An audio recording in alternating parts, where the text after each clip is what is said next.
Setelah itu Ibnu Qudamah rahimahullah menyebutkan fasal di sini. Ya, fasal berkaitan dengan masalah mengikutkan penisbatan. Ya, dan ini tentunya berkaitan dengan pembahasan li'an.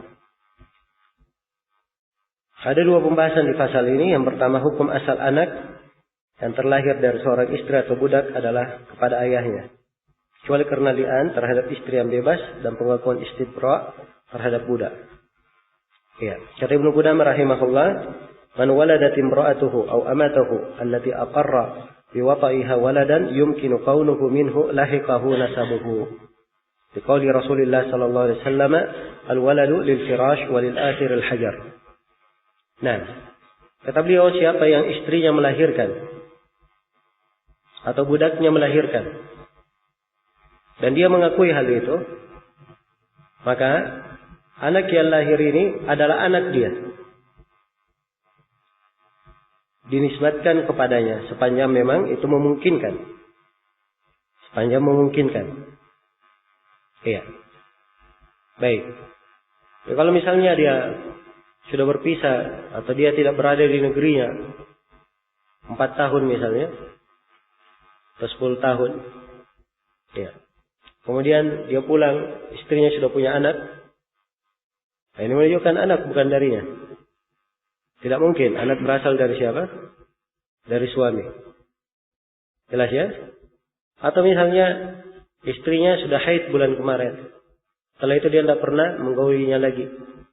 Kayak ini tidak memungkinkan. Kalau sudah dia tahu haid, tidak pernah dia gaul lagi, kemudian selang beberapa waktu lahir anak, maka ini tidak memungkinkan dinisbatkan kepadanya. Baik. Iya. Dan di kondisi-kondisi yang seperti ini, kalau misalnya terjadi masalah yang seperti ini lalu diperiksa dengan alat-alat yang canggih sekarang, periksa DNA atau semisal dengannya, ini boleh dipakai untuk membantu. Sebagaimana yang akan kita terangkan. Ya, jadi hukum asal kalau anak itu lahir dari istri atau budak dan memungkinkan anak itu darinya, hukum asalnya nisbatnya ikut kepada siapa? Ikut kepada suami, itu hukum asal. Karena Rasulullah bersabda, al-waladu lil firash. Anak itu ikut kepada ranjangnya. Iya. Ikut kepada ranjangnya. Ya, ranjang yang dimaksud di sini adalah ibunya. Iya. Ikut kepada ranjangnya.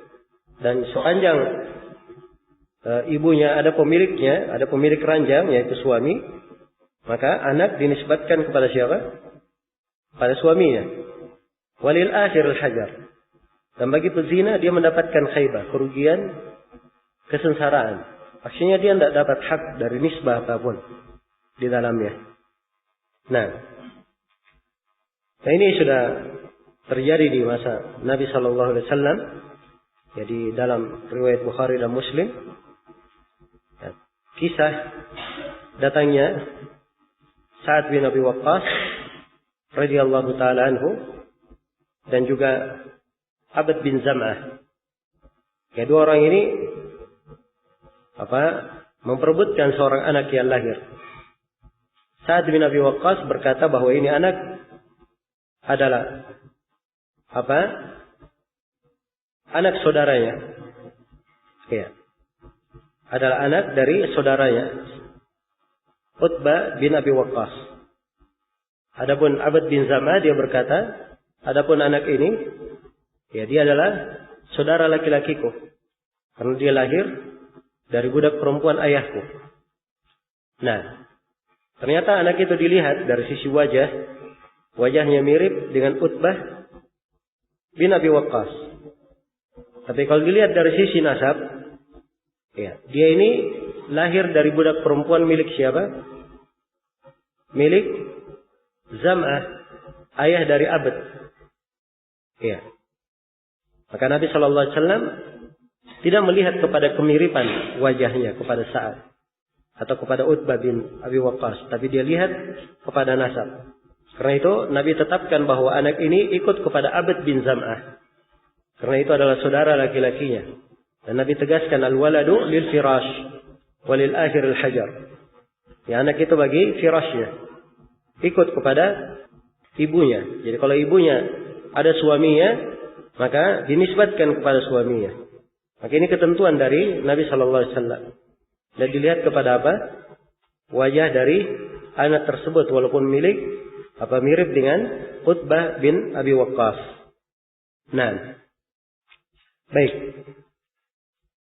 Kemudian kata Ibnu Qudamah, wala yantafi waladul mar'a illa bil li'an.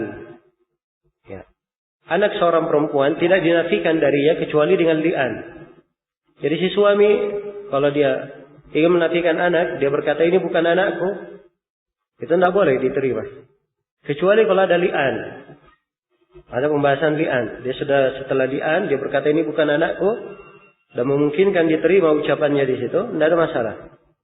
Tapi kalau tidak ada hubungan li'an, asalnya si anak lahir dari istrinya, maka anak tersebut adalah siapa? Adalah anaknya sendiri. Nah, dan di kondisi ini tidak dibenarkan untuk menggunakan kemajuan teknologi sekarang ini untuk memeriksa.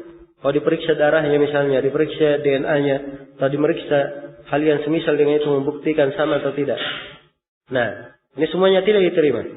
Karena hukum syar'i lebih didahulukan di dalam hal ini.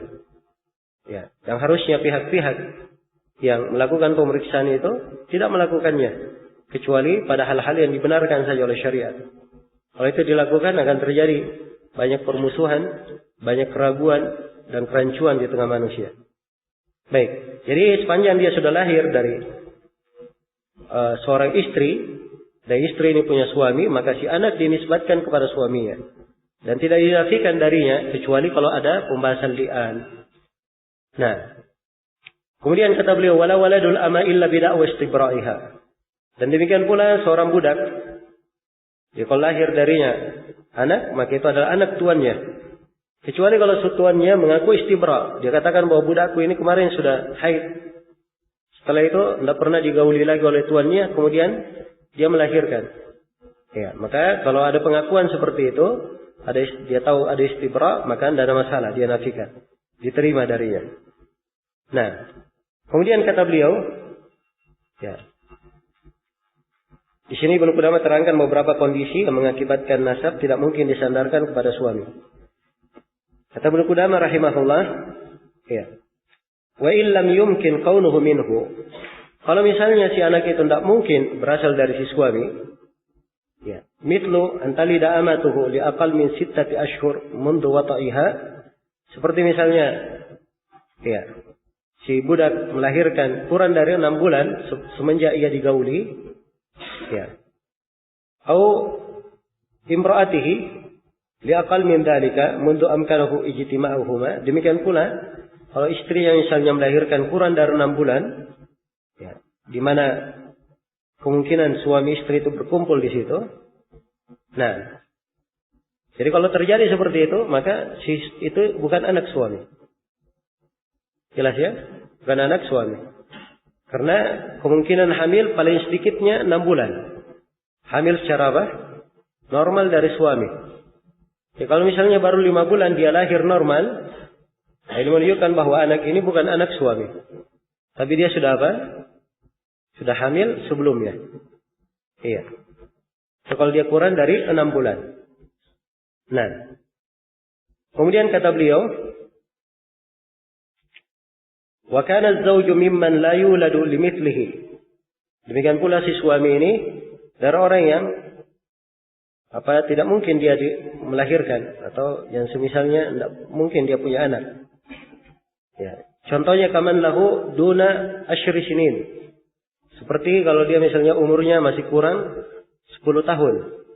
Ya, sebab disebutkan bahwa anak yang masih kurang 10 tahun itu kalau dia laki-laki masih belum memungkinkan untuk punya anak.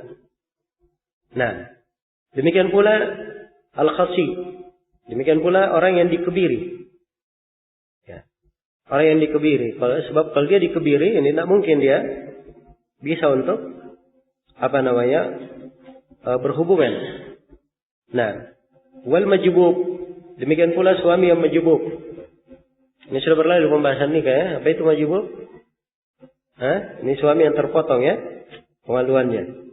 Ya, dan ini tidak mungkin dia melakukan hubungan. Ya, kalau tidak mungkin, lam yalhaqhu. Anak itu tidak dinisbatkan kepadanya. Sebab ini kondisi yang memang tidak memungkinkan si anak itu dinisbatkan kepada siapa? Si ayah. Baik, selesai sampai sini ya.